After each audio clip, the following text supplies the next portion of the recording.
출마한 고 김하늘 양의 명복을 빌고요. 지금 우리 존경한 김호 위원장님께서 우리 설동호 교육과 함께 여러 지금 말씀드렸는데 저도 좀 하나 의문이 드는 게 예를 들어서 교육청에 직원 하나가 누구를 폭행하면 그거 어떻게 처리합니까? 예를 들어 폭행하고 다녀요. 네. 그거는 이제 폭행한 경우에는 거의 처벌을 해야 되겠죠. 처벌해야 되는 거 아니겠어요? 당연히 하죠.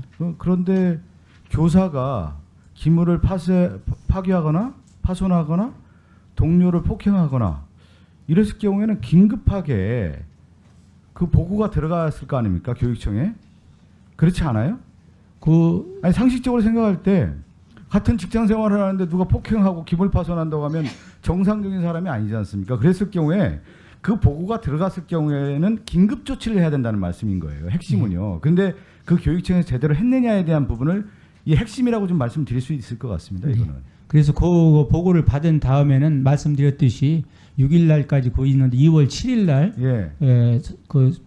이제 초등 중학교는 이제 그런 경우에는 교육 지원청에서 하기 때문에 지원청에서 나가서 모든 조치를 취했습니다. 취했다고 하는데 지금 보면 맥락을 보면 며칠 폭행하고 뭐 이렇게 쭉 이어지고 학교에서 재휴직 공고를 한 거죠. 어떻게 된 겁니까? 핵심은 뭡니까? 휴직 공고를 다시 한 거 아니에요? 학교에서?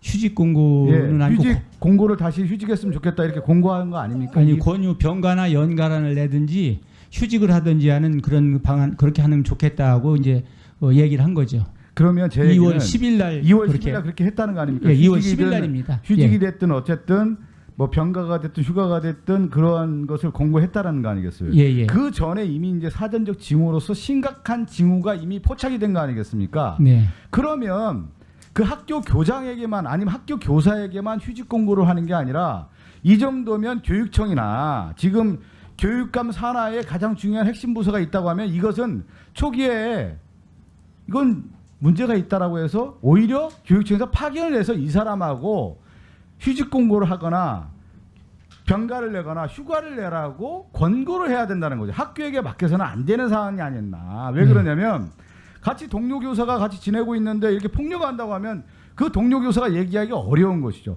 보다 권위 있는 상부 기관에서 이 문제에 대해서 심각성을 알고 파견을 한다든가 교육청에서 이것을 실적 조치를 취하지 않아야 했어야 되는 거 아니냐 이런 아쉬움이 있는 거예요. 네, 교육감님. 그래서 지금 좋은 말씀 해주셨고요. 그래서 앞으로 아까 말씀드린 2월 7일 날 이제 일부 조치를 하고 2월 10일 날 아까 그 얘기는 뭐 장학관과 과장이 둘이 나가서 조치를 취했는데 예.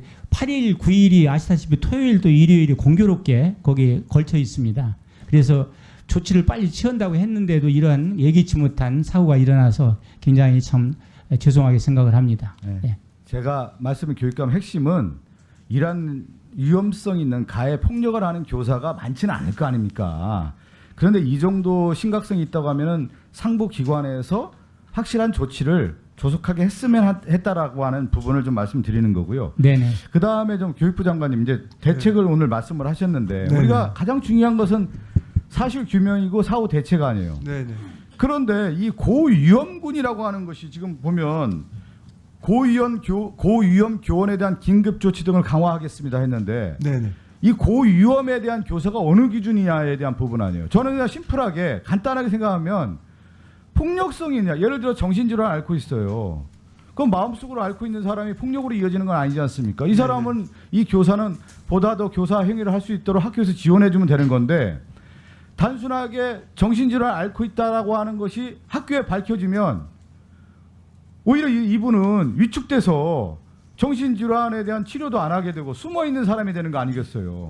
네, 그래서 이 고위험에 대한 부분을 명확하게 규정하지 않은 상태에서 교사들을 오히려 정신질환이니까 앞서 얘기한 것처럼 무슨 교원 직무수행 적합성 심의위원회에서 다 조사하겠다 하면 누가 교사들이 그런 병원에 가겠습니까? 오히려 그것이 더 큰 심각성으로 이어질 수 있는 문제이기 때문에 명확한 기준을 줘야 된다. 그것이 바로 제가 하나 말씀드리면 네네.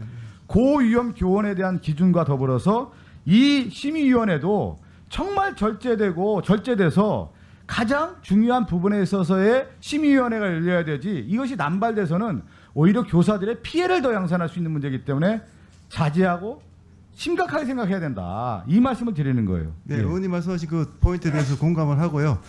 특히 이제 그 말씀하신 이제 그 교원의 정신질환이나 정신적인 뭐 건강의 문제하고 그 아이들의 안전을 해야 할 수 있는 그런 가능성하고는 상당히 구분 지어야 된다. 그래서 그 부분은 뭐 분명히 좀 그 심도 있게 좀 고민을 해서 대책이 나와야 된다고 생각을 합니다. 그래서 이번에 이제 그 기준에 대해서도 의원님 말씀하신 그런 취지를 잘 반영하는 기준을 만들도록 그렇게 하겠습니다. 네, 수고하셨습니다. 다음은 고민정 의원님 질의해 주십시오. 네. 방금 우리 장관님 말씀하신